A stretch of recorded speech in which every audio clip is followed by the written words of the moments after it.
Tu connais la phrase de Stephen Hawking ? La meilleure preuve que nous ayons que les voyages dans le temps ne sont pas possibles et ne le seront jamais, c'est que nous n'avons jamais été envahis par des hordes de touristes venus du futur. Mais que se passerait-il si ces visiteurs voyageaient bien jusqu'à notre époque, mais qu'ils le faisaient en cachette ? Il se peut même que tu aies déjà rencontré l'un d'entre eux. Découvrons les voyageurs du temps les plus célèbres. Je te présente Orin. C'est un cyborg qui nous vient de l'année 2050 pour empêcher la prochaine fin du monde. En 2020, il est apparu dans une émission de télévision où il a dit que le monde entier était à l'intérieur de la matrice. Il a ensuite fait la une des journaux et a donné une interview à une chaîne YouTube populaire. Pour prouver qu'il était bien un cyborg, il a fait une démonstration de sa voix robotique, qui pourrait tout aussi bien être fabriquée à l'aide d'un simple programme informatique. Et il s'est aussi désigné par le terme « nous », car il s'est déclaré être une conscience collective venue sauver l'humanité. Orin est devenu célèbre pour ses prédictions sur l'avenir proche, mais il s'est avéré que de nombreux experts avaient déjà annoncé ces conjectures auparavant. Il a également déclaré qu'une énorme entreprise était en train de supprimer l'humanité et que nous nous trouvions à l'intérieur d'une simulation informatique complexe. Si nous ne nous améliorions pas ou ne prenions pas soin les uns des autres et de la nature, la fin commencerait en 2050. Orin n'apparaît plus dans les grandes émissions, mais il a une petite base de fans qui se passionnent pour toutes sortes de théories fantastiques. Un autre voyageur du temps se nomme Adam Archon et il nous arrive de 2045. Sur YouTube, on trouve une interview de lui dans laquelle il a partagé quelques détails sur l'avenir des États-Unis. Après quoi, la vidéo est devenue virale et a fait la une de nombreux journaux. Archon a indiqué que le dernier président officiel du pays serait la fille de Martin Luther King III, Yolanda Renee King, et qu'elle deviendrait le plus grand président américain de l'histoire. Un autre événement passionnant qu'Archon a annoncé est censé se produire en 2028. Il a affirmé que les gens découvriraient l'existence de civilisations extraterrestres. Il a ajouté que ces créatures ne viendraient pas de l'espace. Le voyageur a également noté que le monde passerait à une monnaie numérique unique et que tout l'argent liquide disparaîtrait. Bien sûr, personne ne l'a cru. Alors, les experts lui ont fait passer un test au détecteur de mensonges. Et Adam Archon l'a passé avec succès. Il a dit qu'il avait une puce dans la main pour faciliter le voyage dans le temps. Une civilisation extraterrestre arriverait sur Terre en 2028 et en 2045, les gens seraient plus proches des robots. Le détecteur de mensonges n'a pas indiqué qu'Archon mentait. Mais cela ne signifie pas qu'il dit la vérité, puisqu'on peut tromper l'appareil à l'aide d'un entraînement spécial. Quoi qu'il en soit, en 2028, nous saurons si Archon avait raison ou tort. Tous ces voyageurs du temps arrivent dans le passé, mais pour une raison inconnue, n'utilisent pas les connaissances du futur. Et toi, que ferais-tu si tu pouvais revenir 50 ans en arrière ? Peut-être investirais-tu de l'argent dans des actions d'une jeune entreprise qui deviendra une grande société extrêmement lucrative. Dans ce cas, tout le monde croirait que tu viens vraiment du futur. Et d'ailleurs, un homme l'a fait. Il a investi 800 $ en bourse et en a tiré 350 millions de dollars. Ce type s'appelait Andrew Carlson et il a touché un gros lot en 2003. Cependant, il n'a pas réussi à profiter de sa toute nouvelle richesse car le FBI est venu le chercher. Andrew avait vendu des actions et en avait acheté d'autres avec beaucoup de succès. En quelques mois, il était ainsi devenu millionnaire. Mais la commission des valeurs mobilières ne pouvait pas croire à de telles coïncidences et elle a donc appelé le FBI. Pendant l'interrogatoire, tout le monde était persuadé qu'Andrew commencerait à se justifier et à dire qu'il avait eu de la chance. Mais au lieu de cela, il a répondu calmement qu'il venait de l'année 2256 avec l'aide d'une machine à voyager dans le temps. Bien sûr, personne ne l'a pris au sérieux. Mais lorsque le FBI a commencé à chercher des informations sur cet homme, il n'a rien trouvé. Andrew Carlson n'avait aucun papier. Il ne figurait dans aucune base de données. Il était sorti de nulle part et avait commencé à gagner beaucoup d'argent. Il a été interrogé pendant environ 4 heures et il s'est comporté plutôt calmement. Il semblait dire la vérité. Cependant, il ne leur a pas révélé où se trouvait la machine à voyager dans le temps. Lorsque la presse a découvert cet homme, il est immédiatement devenu une célébrité. Des sites d'information très connus ont commencé à écrire sur cet homme. Des articles sont parus au Japon, en Australie, en Allemagne, au Royaume-Uni et dans d'autres pays. Et bien sûr, les journalistes ont commencé à appeler le FBI pour obtenir plus de détails sur ce type. Et le FBI leur a dit que toute cette histoire était une fiction et qu'il n'y avait pas d'Andrew Carlson. Des informations à son sujet sont apparues sur une page internet connue pour ses fake news. À un moment donné, l'article sur le voyageur du temps s'est retrouvé sur Yahoo, où il est devenu viral.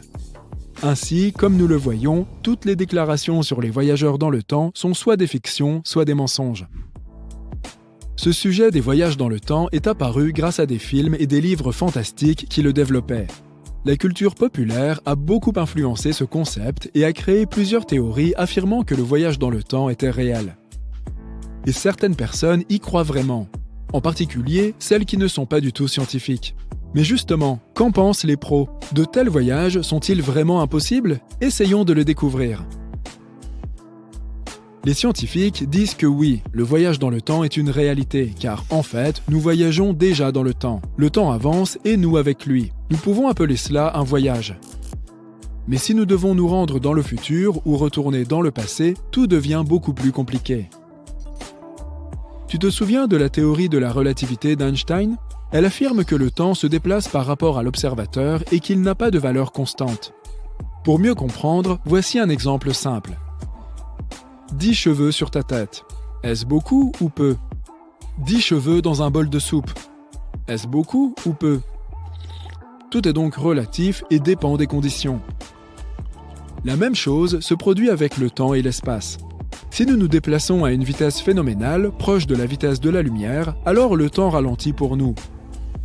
La perception du temps devient différente pour une personne qui court et pour une personne qui reste immobile. Si nous nous trouvons à proximité d'un objet lourd, disons 1000 fois plus lourd que le Soleil, le temps à côté de cet objet ralentit également grâce à sa forte gravité. En ce sens, le voyage dans le temps est possible si tu es une personne âgée et que tu rencontres ton ami aussi jeune qu'il y a 50 ans. Pourquoi es-tu si jeune? Oh, j'ai juste volé dans l'espace à une vitesse phénoménale pendant tout ce temps, c'est tout. Mais cela ne veut pas dire que cet ami est resté assis dans son vaisseau durant 50 ans et qu'il n'a pas vieilli. Non, le temps était différent pour lui. Pour toi, sur Terre, 10 ans représentent une longue période. Mais pour lui, ces 10 ans ont passé comme une demi-heure. La gravité et la vitesse courbent le temps. C'est pourquoi l'astronaute Scott Kelly, qui a passé 1 an et demi en orbite, est devenu 5 millisecondes plus jeune que son frère jumeau après être revenu sur Terre.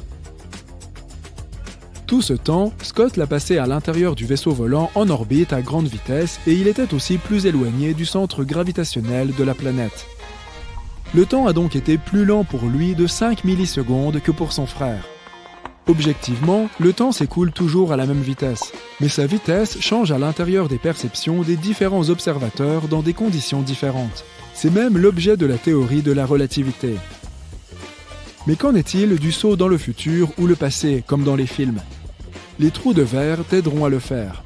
Il s'agit de quelque chose comme des tunnels qui traversent l'espace et le temps et qui peuvent relier différents segments de temps à différents endroits de l'univers. Ils sont comme des codes de triche qui peuvent briser les lois de l'univers. Les trous de verre sont insaisissables, ont des tailles différentes, sont imprévisibles, apparaissent dans l'espace et disparaissent. Mais leur principal problème est que les trous de verre n'existent que dans la théorie et la science-fiction, et n'ont jamais été observés dans notre univers par les scientifiques. Il semble que nous disposions de quelques pistes pour résoudre les paradoxes liés au voyage temporel. L'idée de voyager dans le temps est certes séduisante, mais elle s'accompagne de nombreuses difficultés. Prenons le célèbre paradoxe du grand-père. Imaginez que vous remontiez le temps afin d'empêcher la rencontre de vos grands-parents. Cela modifierait le cours de l'histoire. Mais de quelle manière? Si cette rencontre n'a jamais lieu, vous ne venez pas au monde, et ne pouvez donc pas retourner dans le passé pour l'empêcher. On peut aussi évoquer le paradoxe de la boucle de causalité. Supposez que vous reveniez dans le passé pour remettre à Beethoven des partitions qu'il n'a pas encore écrites. Il devient célèbre grâce à cette musique, mais qui en est l'auteur réel? L'idée semble venir de nulle part, de vous ou de lui. De nombreuses théories tentent d'expliquer le voyage temporel. L'une d'elles s'appuie sur l'idée de chronologie multiple et d'univers parallèles, à l'image de ce que l'on voit dans Retour vers le futur. Si de tels mondes coexistaient, on pourrait envisager de voyager vers une version différente de la réalité, sans pour autant altérer notre propre ligne temporelle. Une telle hypothèse est élégante et exempte de paradoxes. Toutefois, elle demeure une pure spéculation. Rien n'indique que ces mondes parallèles existent réellement. Ainsi, les chercheurs préfèrent s'interroger sur la possibilité d'un voyage temporel limité à notre unique chronologie. Cela fait plus de 10 ans que cette question est explorée, et elle a donné naissance à une idée captivante, la courbe temporelle fermée, ou CTC. Imaginez un parcours qui ne forme pas une boucle dans l'espace, mais le temps, vous ramenant exactement à son point de départ. L'espace-temps peut être comparé à une étoffe malléable, que la présence de masse très importante peut tordre ou courber. Dans certaines conditions, à proximité d'objets massifs comme les étoiles ou les trous noirs, cette déformation peut devenir considérable. Imaginez maintenant un objet si massif que sa gravité déformerait le tissu de l'espace-temps jusqu'à ce qu'il se referme sur lui-même. Si cette hypothèse se confirmait, elle ouvrirait peut-être la voie à un retour dans le passé, à l'intérieur même de notre propre chronologie. Cette possibilité, bien que fascinante, soulève aussi de nombreux problèmes, que certains scientifiques pensent pouvoir résoudre. Une piste consiste à supposer que certaines actions paradoxales sont simplement irréalisables. Dans cette hypothèse, l'univers posséderait une forme de cohérence interne qui s'imposerait à tous. Autrement dit, voyager dans le temps resterait envisageable, mais ce que vous seriez en mesure d'y faire serait limité. Ainsi, il se pourrait que vous ne puissiez pas intervenir dans le passé pour modifier le destin de votre lignée. Toutefois, rien ne vous empêcherait d'y rencontrer vos ancêtres, tant que cela ne contrevient pas à la logique. Dans ce cadre, l'univers n'interdit que les actions incohérentes. Des scientifiques ont voulu vérifier si cette idée tenait la route, et les résultats ont eu de quoi inquiéter. L'expérience reposait sur la conception d'une machine à voyager dans le temps purement théorique. Autrement dit, une machine en principe. Il ne s'agissait donc pas d'un dispositif tangible, mais d'une simulation basée sur des modèles quantiques. Dans cette simulation, les chercheurs ont tenté d'envoyer un photon en arrière dans le temps, de quelques fractions de secondes, afin qu'il interagisse avec sa propre version passée. Ils voulaient observer ce qui se passerait. Le photon allait-il se détruire lui-même, éviter l'interaction ou réagir autrement? À mesure qu'il s'approchait du moment critique où un paradoxe pouvait survenir, les échecs de l'expérience se multipliaient. En d'autres termes, il semblerait que l'univers, ou les lois qui le régissent, disposent de mécanismes singuliers conçus pour empêcher les paradoxes temporels. Ce qui soulève une interrogation troublante. Comment l'univers est-il capable de discerner ce qui est logiquement impossible? Et par quels moyens nous interdit-il d'y parvenir? Une autre hypothèse propose une vision plus souple. L'univers autoriserait les paradoxes à se produire, mais il les corrigerait de lui-même. Imaginez un voyageur temporel qui revient dans le passé pour empêcher une maladie de se propager. Selon cette théorie, même s'il parvient à ses fins, la maladie apparaîtrait tout de même par un autre biais, rendant le paradoxe inopérant. Ou bien vivons-nous tous à l'intérieur de boucles temporelles? Dans ces cycles, un objet peut interagir avec sa version passée, sans pour autant perturber la cohérence de la ligne temporelle, puisqu'il n'y aurait pas de véritable origine. Tenter d'empêcher un événement pourrait ainsi, involontairement, contribuer à sa venue. Un tel concept remet en cause à la fois la physique classique et la notion même de libre arbitre. Mais il ne s'agit pour l'instant que de constructions théoriques. Pour les vérifier, encore faudrait-il découvrir un moyen concret de voyager dans le temps. En abordant le voyage temporel concret, nous avons mentionné la courbure de l'espace-temps autour des objets massifs. Cela implique-t-il que les trous noirs pourraient être des portails vers le passé ou l'avenir? Peut-être. Ils naissent de l'effondrement d'étoiles géantes. Et leur gravité est si extrême que même la lumière ne peut s'en échapper. Une telle intensité gravitationnelle en fait des candidats idéaux pour infléchir non seulement l'espace, mais également le temps. Comme l'illustre le film Interstellar, à proximité d'un trou noir, le temps se dilate considérablement, au point qu'une année à proximité peut équivaloir à plusieurs décennies sur Terre. Dans cette optique, remonter le cours du temps par le biais d'un trou noir devient une hypothèse théorique. Si la déformation temporelle engendrée par sa gravité est telle que le temps se referme sur lui-même, formant une courbe temporelle fermée, alors il serait concevable d'y pénétrer et de voyager du futur vers le passé. Mais plusieurs obstacles subsistent. D'une part, le voyage ne vous conduirait que vers le passé propre au trou noir. D'autre part, pour entrer dans cette boucle, il faudrait franchir l'horizon des événements, au-delà duquel aucun retour n'est possible. S'en extraire supposerait de dépasser la vitesse de la lumière, chose que les lois actuelles de la physique interdisent. En somme, bien que les trous noirs puissent receler les secrets du voyage temporel, ce voyage pourrait donc bien être sans retour. Mais tout le monde ne s'accorde pas sur l'existence des courbes temporelles fermées. Des études récentes ont permis de revisiter la question. Les résultats suggèrent que le temps suit une trajectoire unidirectionnelle, ne progressant que vers l'avenir. Ces travaux ont renouvelé notre compréhension du comportement de la lumière au contact de différents matériaux. Dans le vide, la lumière se déplace à une vitesse constante de 300 000 km par seconde. Toutefois, lorsqu'elle traverse des substances comme le verre ou l'eau, sa vitesse se modifie, provoquant une réfraction. Si les scientifiques disposent d'équations permettant de modéliser ce phénomène, ils se sont heurtés à une difficulté, celle de comprendre comment la vitesse de la lumière varie à l'interface entre deux milieux. Les chercheurs ont proposé une solution à cette énigme en repensant le déplacement de la lumière à travers le temps et l'espace. Ils ont démontré qu'elle conserve une constance absolue, même lorsqu'elle traverse des milieux différents. Quelle que soit la matière qu'elle traverse, la lumière continue invariablement sa progression temporelle. Cela signifie que la lumière et d'autres ondes similaires suivent une trajectoire unidirectionnelle dans le temps. De plus, elle préserve toujours son élan, qui demeure orienté vers le futur. Enfin, même lorsque la lumière est fortement courbée par la gravité, comme le prévoit la relativité générale, elle conserve son orientation vers l'avant.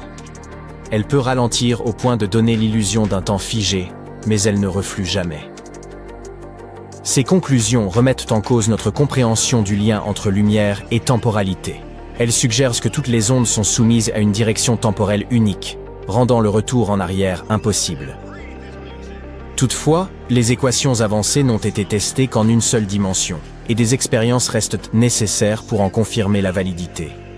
Stephen Hawking rejetait lui aussi l'idée de voyager dans le passé.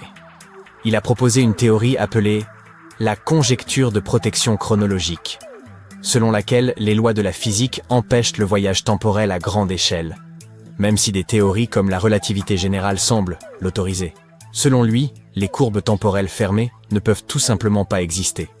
Selon Hawking, remonter dans le temps impliquerait de générer de la matière nouvelle, en contradiction avec les lois fondamentales de la physique. En somme, bien que les machines à voyager dans le temps restent hors de portée, l'exploration mathématique, elle, pourrait un jour nous permettre de découvrir la vérité. Nous sommes sur le point d'embarquer dans un voyage dans le domaine du voyage plus rapide que la lumière et des paradoxes temporels farfelus qui l'accompagnent. Est-il possible de voyager plus vite que la vitesse de la lumière? Que se passe-t-il exactement lorsque vous le faites? Et pourquoi cela conduit-il à des paradoxes temporels? Attachez votre ceinture et découvrons-le. Tout d'abord, parlons du concept de voyage plus rapide que la lumière ou FTL. Cette idée a captivé notre imagination pendant des décennies. Elle a été la force motrice derrière certaines des aventures spatiales les plus appréciées de la culture populaire.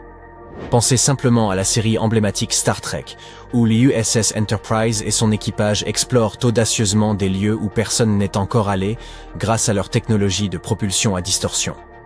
Ou encore la saga épique Star Wars, où des vaisseaux comme le Faucon Millennium défient les lois de la physique avec leurs hyperpropulsions. Le voyage FTL est la clé pour explorer des galaxies lointaines et découvrir de nouvelles civilisations. Mais voici le hic. Dans le monde réel, notre compréhension actuelle de la physique, telle qu'elle est décrite par la théorie de la relativité d'Albert Einstein, impose de sérieuses limitations au voyage FTL. Imaginez ceci. Vous êtes en train de parcourir la galaxie dans votre vaisseau spatial à vitesse supraluminique, traversant la galaxie comme une rockstar lors d'une tournée interstellaire. Et vous commencez à accélérer et à aller super méga vite, presque à la vitesse de la lumière. C'est incroyablement rapide, au fait. Environ 300 000 km par seconde. Mais selon la théorie de la relativité, les choses commencent à devenir étranges lorsque vous faites cela. Le temps commence à vous jouer des tours. Ce phénomène fou est appelé dilatation du temps. C'est lorsque le temps ralentit par rapport à un observateur à mesure que la vitesse augmente.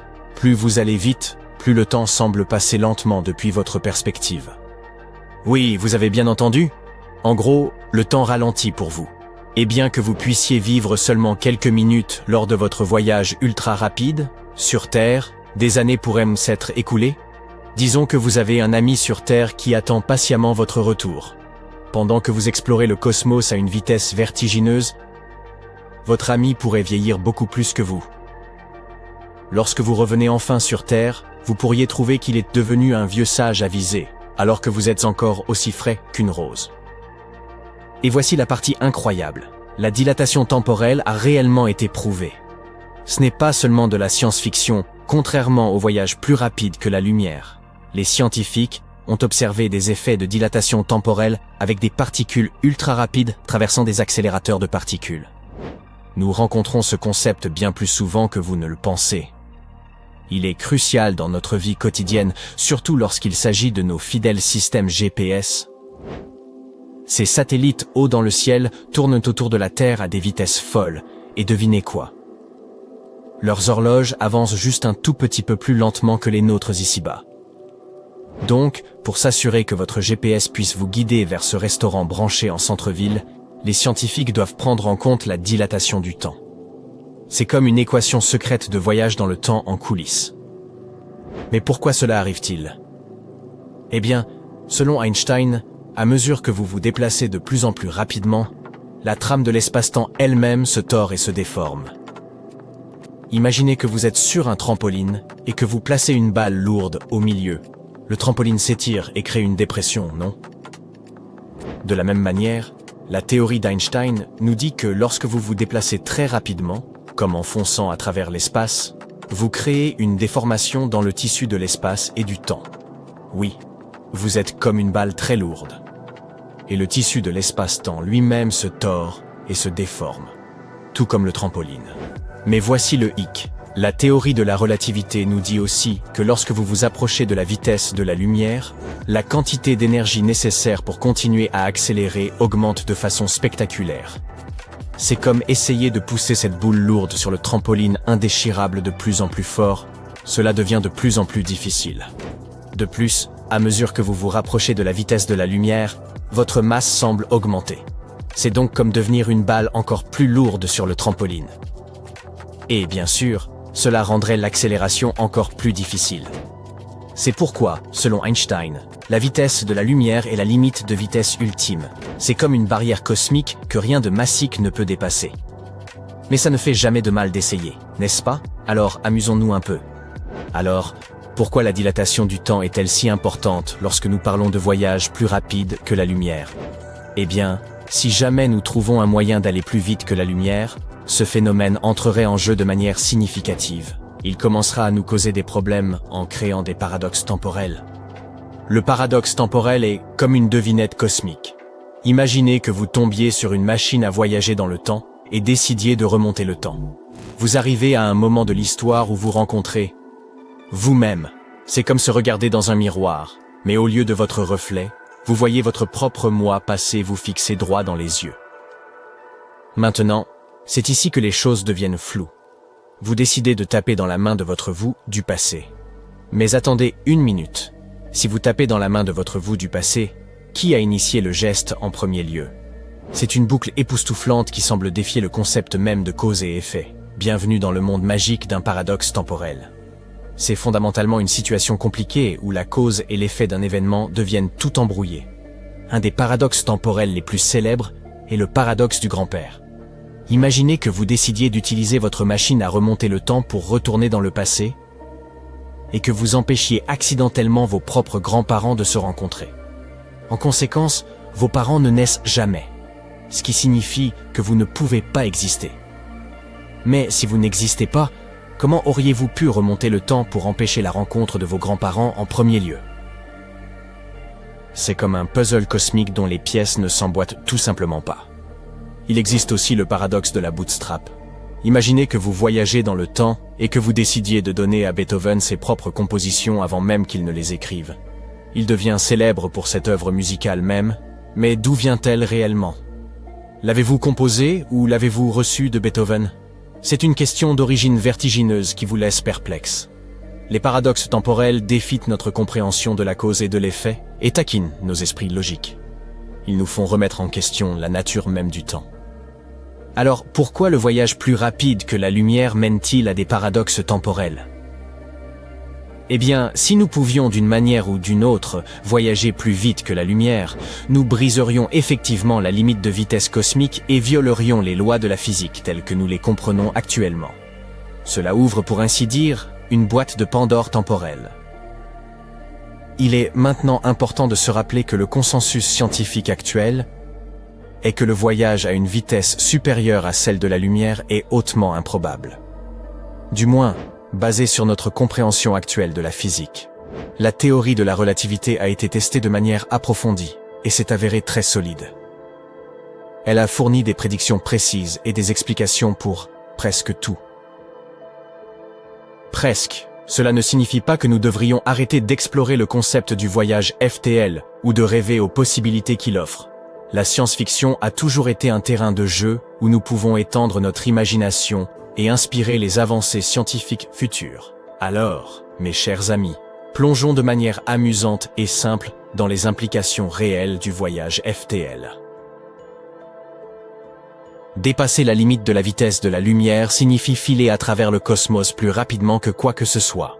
Passer en trombe devant les galaxies, explorer des planètes lointaines et s'éclater avec vos amis extraterrestres. Les scientifiques explorent toujours de nouveaux horizons et repoussent les limites de notre compréhension.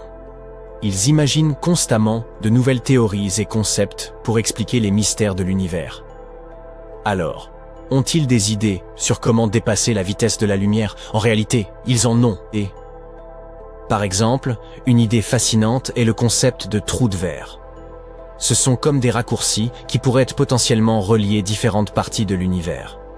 Si nous pouvions exploiter et contrôler ces trous de verre, cela pourrait ouvrir des possibilités de voyage à une vitesse supérieure à celle de la lumière. C'est comme avoir un système autoroutier qui contourne les lois habituelles de l'espace et du temps. Faites juste attention à ne pas manquer votre sortie. Ainsi, bien que le voyage plus rapide que la lumière reste actuellement ancré dans le domaine de l'imagination et de la spéculation théorique, cela ne refroidit pas l'esprit d'exploration. Notre univers est un vaste terrain de jeu plein de merveilles qui n'attendent qu'à être découvertes. Alors, continuez à rêver, continuez à explorer et gardez les yeux rivés sur les étoiles. Le temps ne serait qu'un tour de prestidigitation. Ah oui, nous sommes habitués à ce que le temps file comme une voiture, toujours tournée vers l'avenir. Il crée des causes et des effets, alignant les événements les uns après les autres, comme des dominos. Parfois, il s'étire et devient si lent qu'on a l'impression qu'il va s'arrêter. Il est concentré sur le moment présent, car c'est le seul qui compte vraiment. Mais il existe une nouvelle théorie. Il se pourrait qu'il n'existe pas du tout. Nous pensons généralement que l'espace a 3 dimensions, le haut et le bas, la gauche et la droite, l'avant et l'arrière. Et tout le monde pensait que le temps était une chose à part, juste une horloge universelle qui fait tic-tac en arrière-plan, et qui est la même pour tout le monde. C'est alors qu'Einstein est apparu. Il a décidé de surprendre les gens en 1905, en introduisant sa théorie de la relativité restreinte. Selon cette théorie, le temps est lui aussi une dimension, au même titre que les autres, et elles sont toutes liées dans un seul et même espace-temps. Sur cette base, il s'est avéré que le temps peut changer en fonction de la vitesse à laquelle vous vous déplacez. Imaginons maintenant 2 jumeaux. Le jumeau A reste sur Terre, le jumeau B part dans l'espace à bord d'un vaisseau spatial, se déplaçant à une vitesse proche de la vitesse de la lumière, disons 90% de la vitesse de la lumière. Le jumeau B voyage jusqu'à une étoile lointaine, puis revient sur Terre. Pour le jumeau B, le voyage semble n'avoir duré que quelques années. Mais quand il revient sur Terre, il s'avère que le jumeau A beaucoup plus vieilli. Il découvre que 20, 30 ans, voire plus, se sont écoulés sur Terre. Tout cela est dû à un phénomène appelé dilatation temporelle. Ce phénomène se produit lorsque nous atteignons des vitesses proches de celles de la lumière, ce qui a pour effet de ralentir le temps pour le voyageur par rapport à quelqu'un qui reste au même endroit. 10 ans plus tard, Einstein a proposé sa théorie de la relativité générale. C'est alors que nous avons appris que le temps change non seulement en fonction de notre vitesse, mais aussi en fonction de la gravité. À l'époque, Newton pensait que la gravité était une force magique qui faisait que les objets s'attiraient les uns les autres. Mais selon la théorie d'Einstein, il ne s'agit pas d'une force, mais plutôt d'un effet secondaire. Imaginez l'espace comme un immense morceau de tissu. Lorsque vous lancez une balle lourde sur un tissu, celui-ci se courbe. Maintenant, si vous lancez de petites balles tout autour, elles s'approcheront naturellement de la balle lourde. De la même manière, les objets massifs tels que les étoiles et les planètes font s'incurver l'espace-temps autour d'eux. Lorsqu'un objet très lourd se trouve dans l'espace-temps, la matière s'incurve autour de lui. Cette courbure indique aux objets comment ils doivent se déplacer. C'est ce que nous appelons la gravité. Cette idée a donné lieu à toutes sortes de prédictions intéressantes qui se sont avérées exactes par la suite. Courbure de la lumière sous l'effet de la gravité, trous noirs et dilatation du temps autour de ces trous noirs, comme dans le film Interstellar. Cette théorie a révolutionné notre vision des choses. Mais nous sommes peut-être à l'aube d'une autre révolution. Certains philosophes ont une idée folle. Ils affirment que les choses que nous croyons au sujet du temps ne sont que des idées dans notre tête, et non des faits du monde physique. Cette idée, qui rompt avec la vision traditionnelle du temps, est appelée univers bloc. Elle s'appuie sur la théorie de la relativité d'Einstein, mais en la prolongeant et en la compliquant. Imaginez l'univers comme un énorme sandwich. Ce sandwich contient tous les moments du temps, passé, présent et futur, en même temps. Chaque couche ou tranche du sandwich représente un moment différent dans le temps. Et toutes ces couches existent simultanément et non les unes après les autres. Dans ce modèle de notre monde, le passé, le présent et le futur sont tous égaux. Contrairement à notre expérience quotidienne, où le passé n'existe plus, où le futur n'a pas encore eu lieu et où seul le présent est réel, l'univers bloc dit que chaque point dans le temps est aussi réel que n'importe quel autre point. Imaginez. Votre naissance, le moment présent et ce que vous ferez dans 10 ans existent tous ensemble dans ce bloc. Selon cette théorie, il n'y a pas vraiment de flux temporel. Nous sommes habitués à ce que le temps s'écoule d'un moment à l'autre, même avec la théorie d'Einstein. Mais dans l'univers bloc, l'impression que le temps s'écoule tient davantage à la façon dont nous vivons les événements et dont nous nous en souvenons qu'à la façon dont le temps lui-même fonctionne. C'est comme lire un livre magique. Toutes les pages existent en même temps. Mais vous ne pouvez vivre l'histoire que page par page. Cela implique des choses effrayantes, comme le destin, et la question de savoir si le libre arbitre existe réellement. Si tout est déjà prévu, ce que nous faisons a-t-il de l'importance? Par exemple, le fait que vous ayez cliqué sur cette vidéo était déjà prédéterminé dans l'univers bloc. Chaque choix que vous avez jamais fait était une illusion. Vous n'êtes qu'un programme qui suit un code, mais qui est capable d'en comprendre les conséquences. Cela expliquerait pourquoi nous commandons de la malbouffe à minuit tout en sachant que c'est une mauvaise idée et que nous allons nous en mordre les doigts. Mais certains scientifiques affirment que l'écoulement et la direction du temps sont on ne peut plus réels, car la cause et l'effet existent bien.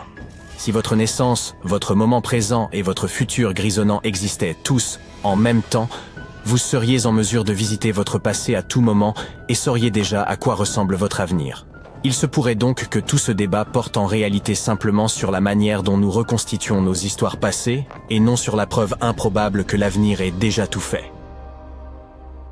Il existe également une bataille sans fin entre la relativité générale et la mécanique quantique, qui ne fait qu'ajouter du piment au débat.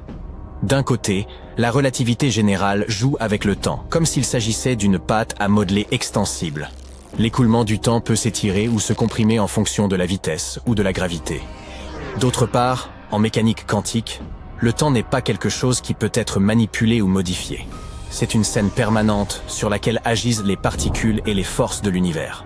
Ces deux domaines s'affrontent depuis longtemps, et les scientifiques s'efforcent de les réunir en une théorie cohérente de tout ce qui existe. Certains tentent même de les fusionner de manière logique, comme avec la théorie des cordes. La théorie des cordes peut sembler effrayante, mais elle dit simplement que l'univers entier, avec toutes ses particules et tous ses atomes, est constitué de cordes vibratoires extrêmement ténues. Chaque corde peut vibrer de différentes manières, comme les cordes d'une guitare, et dans de nombreuses dimensions. La façon dont ces cordes vibrent détermine le type de particules qu'elles formeront, comme un électron ou un quark. Une autre théorie, appelée gravitation quantique à boucles, affirme que l'espace et le temps sont constitués de minuscules boucles. Qu'il s'agisse de cordes ou de boucles, elles seraient malheureusement si minuscules que nous ne disposons pas encore d'un équipement suffisamment puissant pour les observer. Par conséquent, Tant que nous n'aurons pas testé ces théories, elles ne pourront pas être prouvées. Ce qui est intéressant, c'est que ces deux idées n'ont pas vraiment besoin du temps pour expliquer le fonctionnement de l'univers. Nous considérons que des objets comme les tables et les chaises sont réels, même si la physique ne les décrit pas directement. Nous disons qu'ils émergent des minuscules particules qui composent l'univers. Mais le temps, lui, nous ne savons pas exactement de quoi il pourrait émerger. Quelle que soit la réponse, tout ira bien pour vous. S'il s'avère que le temps n'existe pas vraiment, vous pourriez vous dire que tout est inutile. Mais réfléchissez à ceci. Nous continuons à mener notre vie, à faire l'expérience de la causalité et à donner un sens à tout ce qui nous entoure. L'impression que nous avons bien choisi de commander de la malbouffe à minuit est extrêmement tenace. Alors, est-ce que le fait que tout puisse être prédéterminé a vraiment de l'importance? Quoi qu'il en soit, nous nous sommes trompés sur de nombreuses choses que nous pensions certaines. À l'heure actuelle, la théorie de l'univers bloc et notre conception classique du monde sont très éloignées l'une de l'autre. Mais avec le temps, et oui, nous finirons par connaître la vérité. Pendant des décennies, le voyage dans le temps a été rejeté comme impossible. Mais ce physicien vient de décoder le mystère en utilisant la mécanique quantique. Il essaie de prouver que les boucles temporelles pourraient réellement exister sans briser la réalité. Cela pourrait-il être le premier vrai pas vers la construction d'une machine à voyager dans le temps? Dans la vie de tous les jours, nous avons l'habitude que le temps avance en ligne droite. Il va du passé, au présent, vers le futur. C'est ainsi que les gens le percevaient avant Einstein, car c'est ainsi que nous le ressentons. Mais lorsqu'Einstein est arrivé, il a raconté une histoire très différente. Il a montré que l'espace et le temps sont entrelacés, comme un tissu flexible, en une seule chose appelée espace-temps. L'espace lui-même peut se courber et se tordre, et le temps fait de même avec lui. Le tissu de l'espace-temps se courbe et devient incurvé lorsque nous y plaçons des objets lourds, comme des planètes, des étoiles ou des trous noirs. Plus l'objet est lourd, plus il sera étendu et courbé, ralentissant le temps autour de lui. Des films comme Interstellar l'ont très bien montré. Même si les personnages ne passent que quelques heures sur la planète, lorsqu'ils retournent au vaisseau spatial, 23 ans se sont écoulés pour l'astronaute qui les attend là-bas. Pourquoi? Parce que l'extrême gravité des trous noirs déforme ce tissu de l'espace-temps lui-même. Et plus vous vous en approchez, plus les choses ralentissent, pour vous. Cela semble fou, mais c'est ainsi que fonctionne notre univers. Et ce n'est pas seulement les trous noirs. Tous les objets massifs, comme le Soleil par exemple, courbent le tissu de l'espace-temps autour d'eux. C'est également la raison pour laquelle les planètes suivent des trajectoires courbes en orbite. Tout cela a donné à réfléchir aux physiciens. Si nous pouvons courber l'espace-temps, pouvons-nous le courber de manière à en faire une boucle? Ce serait comme entreprendre un voyage qui revient sur lui-même. Ce qui signifie que si vous le suivez, vous pourriez retourner dans le passé et revivre les mêmes moments. Ce serait vraiment fou. Imaginez que vous descendez un couloir en vous attendant à sortir par une porte au bout. Mais au lieu d'une porte, vous vous retrouvez exactement là où vous avez commencé, entrant dans votre passé. Ils ont inventé ces boucles imaginaires et les ont appelées courbes de genre temps fermé, ou CTC en abrégé. Mais imaginez à quel point il serait difficile de réaliser quelque chose comme ça. Oui, les objets lourds peuvent étirer et tordre l'espace-temps. Mais même ces choses massives ne bouclent pas le temps. Elles se contentent de le ralentir très fortement. C'est hypothétiquement possible, mais cela nécessiterait des conditions extrêmement extrêmes. Par exemple, si le trou noir reçoit un petit coup de pouce supplémentaire, en tournant, il pourrait théoriquement courber l'espace-temps autour de lui en une boucle. Il y a aussi des idées farfelues, comme la matière exotique et les trous de verre, mais elles sont toutes spéculatives. Mais supposons qu'il existe une manière de créer une CTC. La création n'est pas notre seul problème, c'est là que commencent les paradoxes. Si une boucle temporelle pouvait exister, ne créerait-elle pas des contradictions? Le paradoxe du grand-père n'est qu'un exemple. Si vous suivez une grande boucle comme celle-là, et empêchez accidentellement votre grand-père de rencontrer votre grand-mère, cela signifierait que l'un de vos parents ne naît jamais, et vous non plus. Alors, comment pourriez-vous voyager dans le temps en premier lieu? Ou que vous arrive-t-il après cela? Il existe d'autres idées comme celle-là, comme détruire votre machine à voyager dans le temps avant de l'utiliser, ou donner à William Shakespeare ses propres pièces. Il existe une infinité de paradoxes possibles. Tout cela se produit à cause de l'entropie. C'est l'une des principales lois de la physique, cette idée selon laquelle le chaos dans l'univers augmente toujours. Les choses commencent de manière normale et structurée, mais finissent par se désintégrer, devenant étranges et chaotiques, et ne peuvent jamais revenir en arrière. La glace fond, mais ne se reglace jamais d'elle-même dans sa forme originale. Nos corps vieillissent au lieu de rajeunir. Nous nous souvenons du passé, mais pas du futur. Tous ces éléments sont des exemples d'entropie. Alors, si le voyage dans le temps était possible, comment l'entropie se comporterait-elle? Un verre cassé se réparerait-il? Les gens rajeuniraient-ils? Et les gens perdraient-ils la mémoire? C'est exactement ainsi que naissent des paradoxes, comme le paradoxe du grand-père. Eh bien, c'est là que la théorie récente change tout. Le physicien Lorenzo Gavassino a une idée géniale pour expliquer ce problème. Il s'est attaqué au mambo-jumbo quantique, travaillant avec quelque chose appelé fluctuation quantique. Voyez-vous, l'univers n'est jamais complètement immobile. Même dans l'espace vide, au niveau le plus infime possible, il existe des variations aléatoires constantes d'énergie. Ce sont ces fluctuations quantiques, elles ressemblent à de minuscules tremblements, imprévisibles, qui apparaissent et disparaissent. Oui, notre univers est tout simplement étrange comme ça. C'est comme un lac. À une échelle normale, il semble lisse. Mais si vous zoomez très près, vous verrez de minuscules ondulations imprévisibles se former et disparaître tout le temps. Notre univers est le même avec les fluctuations quantiques. Ces fluctuations se produisent partout, et elles deviennent vraiment importantes lorsqu'il s'agit de phénomènes tels que les trous noirs et les boucles temporelles. Maintenant, revenons aux boucles temporelles. Gavassino dit que dans une boucle temporelle, les fluctuations quantiques perturbent l'entropie d'une manière étrange. Idéalement, le chaos devrait augmenter, comme d'habitude. Nous vieillissons, notre combinaison spatiale s'use, les choses cassées ne se réparent pas toutes seules, et ainsi de suite.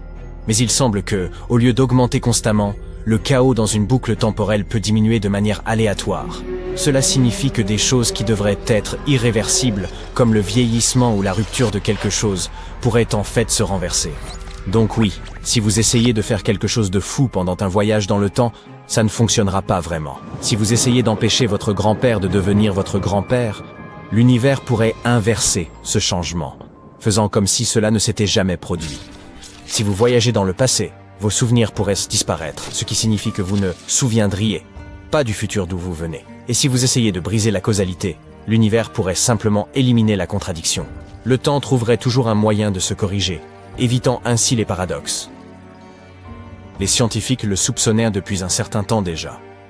Beaucoup d'entre eux ont cru que si le voyage dans le temps était possible, l'univers empêcherait d'une manière ou d'une autre des paradoxes étranges. En gros, il veillerait à ce que tout ce qui se passe soit logiquement cohérent avec lui-même. Eh bien, le travail de Gavassino a essentiellement fourni une preuve mathématique de cela en utilisant la mécanique quantique. Bien sûr, il y avait une autre théorie farfelue, celle avec les univers multiples. Vous l'avez certainement vu dans les films. Elle dit que lorsque nous voyageons dans le temps et changeons quelque chose, nous créons simplement une nouvelle ligne temporelle. L'ancienne reste, mais celle-ci irait dans une direction complètement différente. Mais cette idée relève plus de la science-fiction stylée que des mathématiques et de la physique véritable. Mais cela signifie-t-il que le voyage dans le temps existe réellement? Eh bien, pas pour le moment. Même si les boucles temporelles pourraient théoriquement exister, cela ne signifie pas qu'elles existent réellement dans la vie réelle. Stephen Hawking, par exemple, pensait que ces boucles temporelles sont impossibles. Il a dit que l'univers fonctionne de telle manière qu'il empêcherait simplement la formation de boucles temporelles. Il a même organisé sa célèbre Fête des voyageurs temporels. Malheureusement, personne ne s'est présenté. Mais de nombreux physiciens croient encore que le voyage dans le temps est impossible, du moins à une échelle macroscopique. Ils ont même un peu réussi à le faire. Par exemple, des équipes d'Oxford et de Vienne ont voulu voir s'ils pouvaient faire revenir un seul électron dans le passé. Et ils ont réussi à le faire à l'intérieur d'un ordinateur quantique. Cependant, l'effet était minime, seulement une fraction de seconde. Recréer cela serait normalement absolument insensé. Si nous voulions observer quelque chose comme cela naturellement, nous devrions observer 10 milliards d'électrons par seconde pendant toute la durée de l'univers. Et même alors, nous ne le verrions qu'une seule fois. Plus ils essayaient de remonter le temps pour les particules, plus les erreurs apparaissaient. Avec un tout petit électron, cela fonctionnait bien. Mais lorsqu'ils atteignaient 3 électrons, la précision chutait de moitié. Mais même si nous ne trouvons jamais un moyen de voyager dans le temps, comprendre toutes ces choses pourrait encore beaucoup nous aider. Cela nous aiderait à étudier les trous noirs, l'univers primitif et même la technologie quantique. Donc, même si les machines à voyager dans le temps relèvent encore de la science-fiction, cette recherche nous rapproche de la compréhension de notre univers. Vous avez peut-être déjà voyagé dans le temps plusieurs fois, mais vous ne vous en souvenez tout simplement pas. Une étude récente indique que tous vos souvenirs seraient complètement effacés dès votre retour dans le présent. Le grand coupable de cet oubli porte le nom mystérieux d'entropie. Pour expliquer cela, nous devons d'abord parler des courbes temporelles fermées, ou CTC en anglais. Il s'agit d'un trajet fermé emprunté par une particule, qui se termine exactement à son point de départ et à l'instant exact de ce départ. En d'autres termes, c'est comme une boucle temporelle cosmique. Prenez par exemple cette feuille de cahier. Imaginez que chacune de ces lignes est une ligne de temps différente, avec un début, un milieu et une fin. Maintenant, si vous roulez cette feuille de papier, les lignes se connectent. Soudainement, elles forment des lignes continues, sans début ni fin. Voilà ce que sont les CTC, des lignes de temps fermées qui n'ont pas de point de départ. Le passé et le présent se mêlent dans une boucle temporelle éternelle. Maintenant, un exemple plus concret.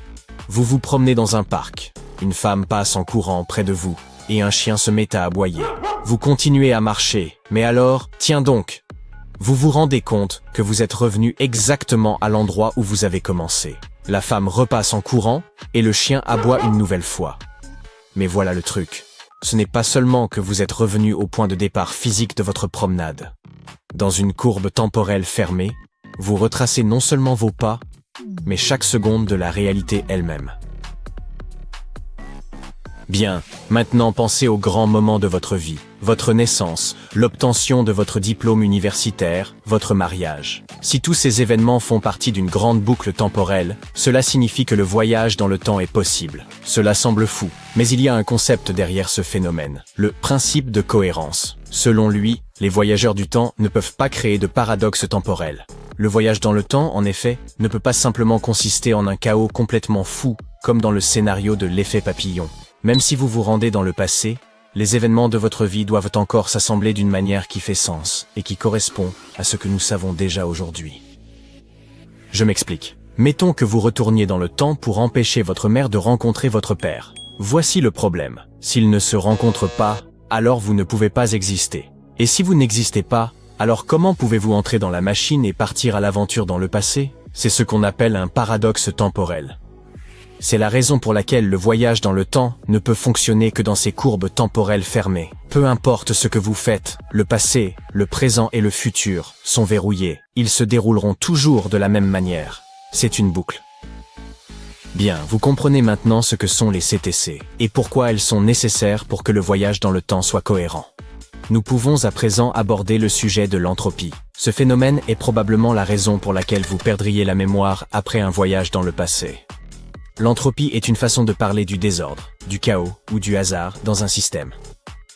Imaginez une chambre super propre et minimaliste où tout est soigneusement rangé.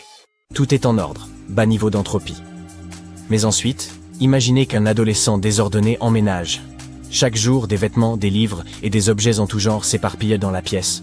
C'est un bazar, haut niveau d'entropie. Dans la nature, les choses ont tendance à se diriger vers le désordre, à moins que vous ne travailliez activement à en maintenir l'ordre, comme ce glaçon. Il est constitué de molécules d'eau toutes alignées et parfaitement ordonnées. Entropie de bas niveau.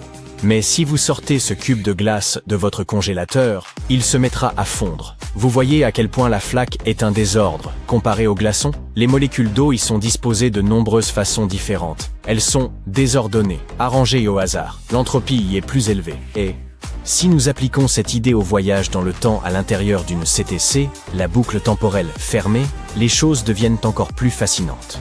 Selon les spécialistes, une caractéristique clé de ce voyage circulaire est que le niveau d'entropie doit être identique au début et à la fin du voyage. Voici un exemple. Vous vivez simplement votre vie de tous les jours. Rien de trop excitant ne se passe, donc le niveau d'entropie est bas. Mais ensuite, vous entrez dans une machine à voyager dans le temps et vous retournez dans le passé, juste au moment où vous allez rompre avec votre amour de lycée. En voyageant dans le temps, la probabilité que vous changiez le passé et jetiez complètement votre histoire dans le chaos est assez élevée. Disons que vous ne vous séparez pas d'elle et qu'au lieu de cela, vous décidiez de la demander en mariage. Vous voyez comment tout pourrait prendre une tournure complètement inattendue. Donc, lorsque vous retournez dans le passé, l'entropie est à un niveau extrêmement élevé.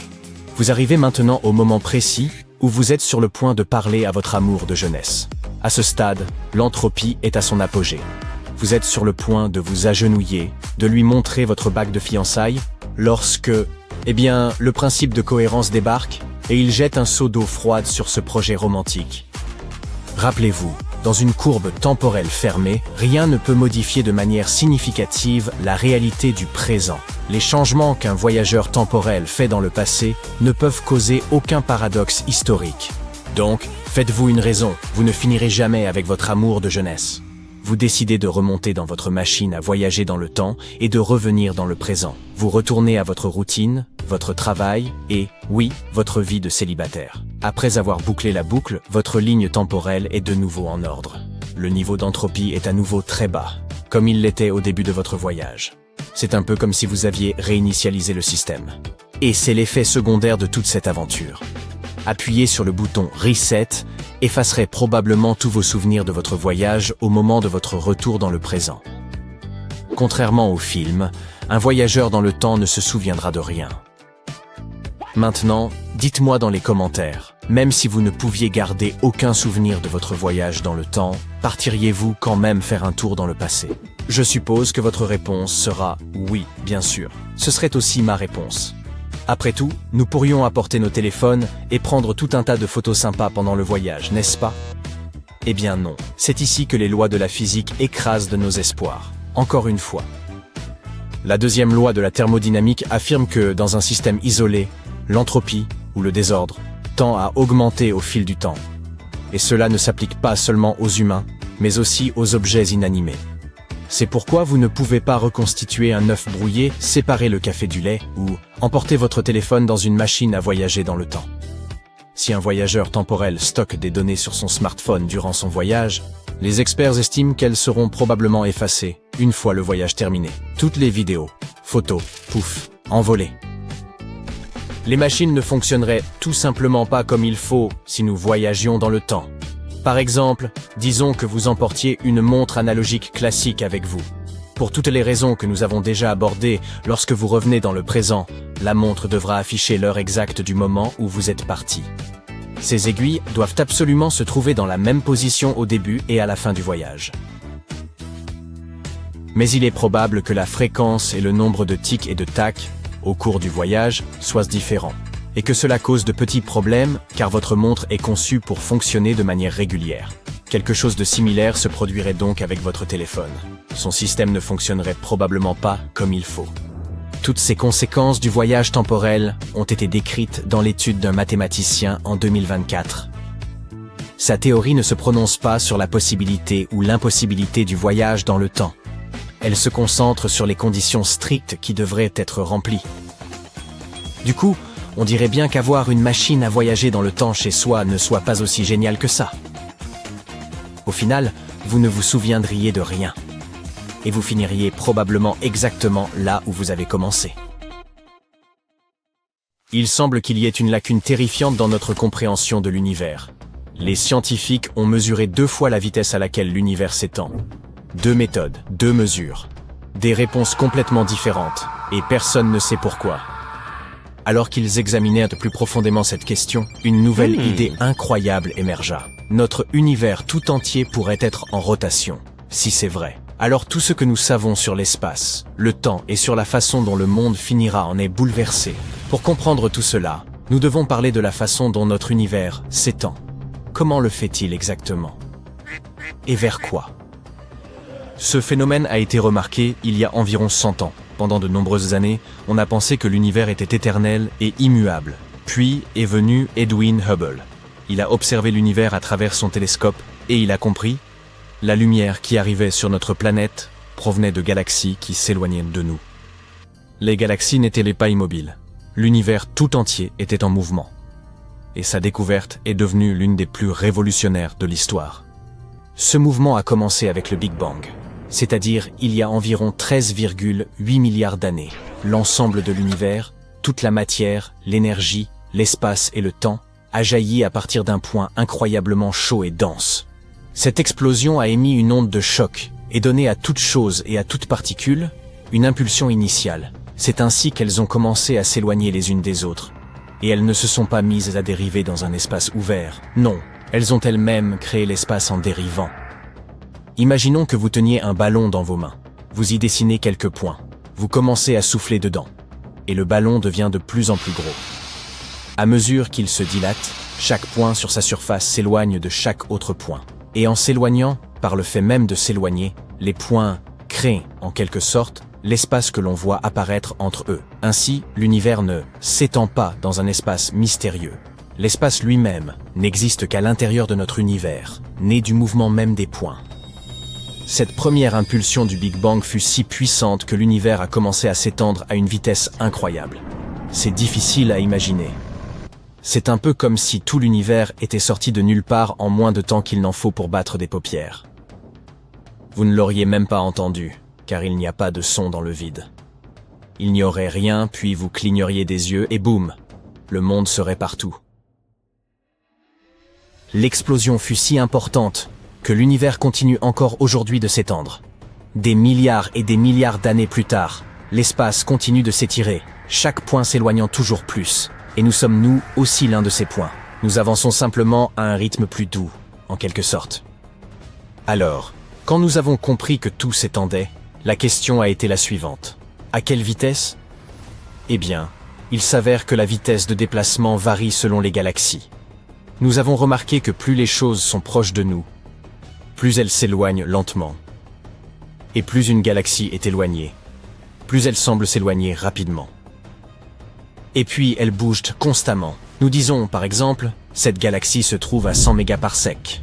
Mais comme les galaxies ne restent pas réellement en place, cela signifie cette galaxie s'éloigne de nous à une vitesse d'environ 6920 km/h. Si la distance double, alors la vitesse de la galaxie double. Donc, par exemple, si une galaxie se trouve à 1 million d'années-lumière, elle s'éloignera de nous à une vitesse d'environ 74 000 km/h. 2 millions d'années-lumière? Maintenant, elle s'éloigne à environ 148 000 km/h. 10 millions d'années-lumière?